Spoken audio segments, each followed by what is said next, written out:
Anting berbentuk kupu-kupu begitu indah menghiasi kupingnya, kulitnya seputih salju dan wajahnya cantik bagai rembulan malam. Dia berjalan dengan kaki jenjangnya. Suara langkah kakinya itu bagai alunan musik merdu yang menghiasi orang yang melihatnya, sedangkan pria di seberang sana sedang memandangnya dengan senyuman lebar. Wanita itu menunduk kepalanya sebagai tanda hormat. "Salam, Tuan. Kau habis dari mana saja?" tanya pria itu sambil melihat tangannya. "Hanya buang air kecil, Tuan."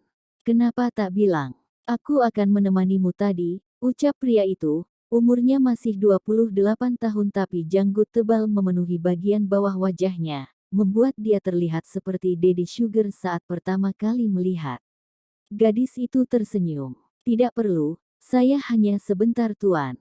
Tak lama sekretaris Rafael mendekat. "Presdir, Tuan Kelvin akan datang malam nanti, tapi..."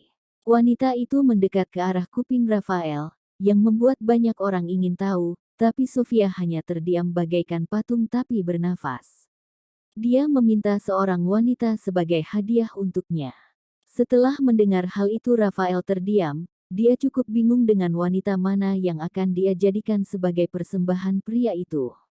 "Baiklah, bawa semua jalang yang kita punya, jangan sisakan satu pun," ujar Rafael yang membuat sekretarisnya tak paham. "Anda mau memberikan semua?" tanya wanita itu heran. "Tidak bodoh, aku nanti akan menyuruhnya memilih," ucap Rafael yang kesal, membuat sekretarisnya langsung pergi setelah pria itu mengatakannya. Banyak orang di sekitar mereka, lalu musik menggema di mana-mana. Ini adalah bisnis ilegal miliknya. Tangan Rafael mengalung di pinggang ramping milik Sofia. Pertemuannya di tempat ia biasa membeli para gadis, membuat dia tertarik padanya. Saat semua orang menangis tak mau, hanya Sofia yang diam, tenang dengan tatapan tegas, seperti tak ada ketakutan pada gadis ini. Sudah lebih 3 tahun wanita itu bersama tapi kepribadiannya tetap tak berubah, dia tetap patuh bagai anjing sang majikan. "Tuan, bukankah Anda ada pekerjaan tambahan?" tanya Sofia. Dia mendengar sedikit ocehan dari sekretaris wanita itu. "Lupakan buku berlembar-lembar itu," ujar Rafael yang sudah membuka beberapa kancingnya, membuat sesuatu tapak tercetak jelas di sana. "Aku hanya ingin bersenang-senang, sayang." Sofia hanya menunduk. "Kalau begitu mari kita ke kamar, Tuan," ujar gadis itu, bersama dengannya membuat dia selalu paham.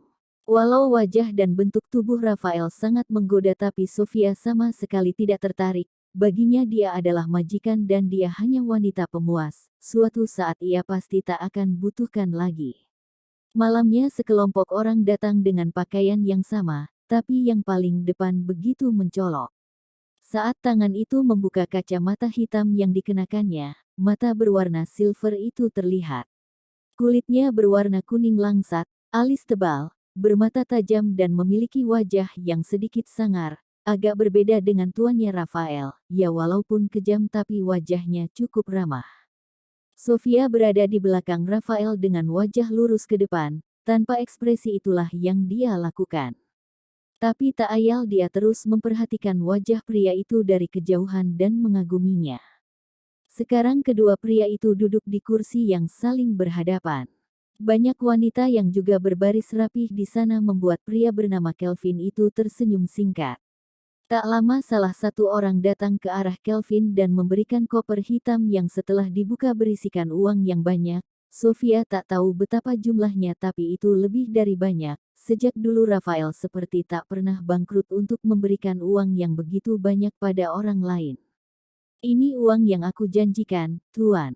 Dan permintaan Anda tentang wanita, aku sudah membawa semua yang menurutku terbaik, 10 diantaranya masih perawan," ucap Rafael dengan senyuman yang lebar. Jari Kelvin bergerak beriringan, dia menatap semua wanita yang ada di sana. Tapi jarinya tiba-tiba menunjuk ke arah Sofia membuat Rafael terkejut. "Berikan gadis itu, maka transaksi kita selesai." "Tetapi Tuan, bukankah banyak wanita yang lebih cantik daripada dia? Gadis ini adalah bekas saya.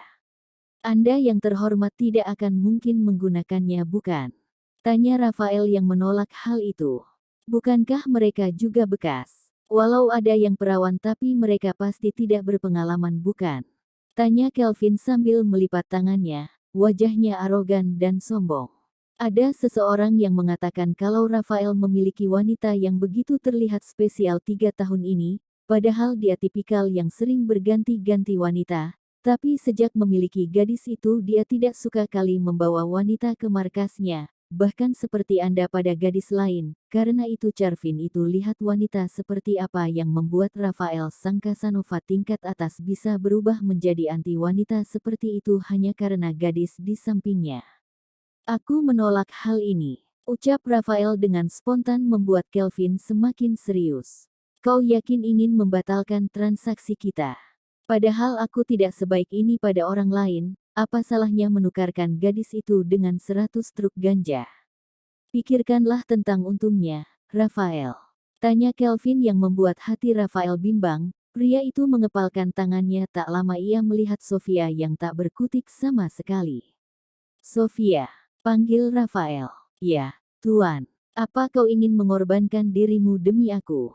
Semua keputusan Anda di tangan Anda Tuan. Saya akan mengikuti semua yang Anda katakan, ucap Sofia yang membuat Rafael menghela nafas, padahal jawaban yang ia inginkan adalah tidak. Kelvin tersenyum singkat, gadis ini cukup menarik. Jadi bagaimana, Rafael? Jika mau aku akan membawa lebih dari itu, cukup mudah untuk menyelusup ibu kota. Tuan Kelvin, bisakah saya pikirkan dulu? Tanya Rafael. Tidak ada waktu, aku hanya butuh jawabanmu. Iya atau tidak? Tanya Kelvin yang senang mempermainkan lawannya. Tidak mungkin bagi Rafael memberikan Sofia, gadis itu masih cukup labil untuk bersama Kelvin yang memiliki latar belakang yang sangat kejam. Bahkan ada yang berkata bahwa salah satu keluarganya adalah kanibal, cukup susah bagi polisi untuk melacak tempat mereka. Markas keluarga terkenal memiliki tempat di mana-mana, jika suka ketahuan, maka mereka akan menjual tempatnya dan membeli markas baru, seperti hantu pada malam hari. Baiklah, aku akan membantu Sofia membereskan barang-barangnya, ucap Rafael yang langsung pergi menarik Sofia ikut. Setelah cukup jauh, Rafael menguncinya di tembok. Tuan, ada apa? Bukankah kita akan merapihkan barang-barang? Aku bertanya padamu, apa kau sungguh akan pergi bersamanya jika aku menyuruhmu? Tanya Rafael yang berharap sekali lagi, Sofia tetap ingin bersamanya. Jika Anda yang menyuruhku, maka aku akan melakukan hal itu Tuan, bahkan jika Anda menyuruhku mati. Aku akan lompat dari atap sekarang juga, ucap Sofia dengan wajah bersungguh-sungguh, membuat Rafael sadar gadis ini seperti tak memiliki perasaan sama sekali, dia memang seperti robot yang bergerak sesuai perintah. Kalau begitu jangan pergi. Kita kabur sekarang, ujar Rafael, yang membuat Sofia mengangguk. Saat hendak berlari, mereka tiba-tiba terkepung. Suara tepukan terdengar di sana, ternyata Kelvin yang melakukan hal itu.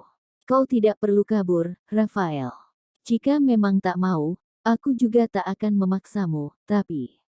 Sebuah todong pistol mengarah tepat di kepala. Rafael, aku akan membunuhmu, karena sudah main-main denganku.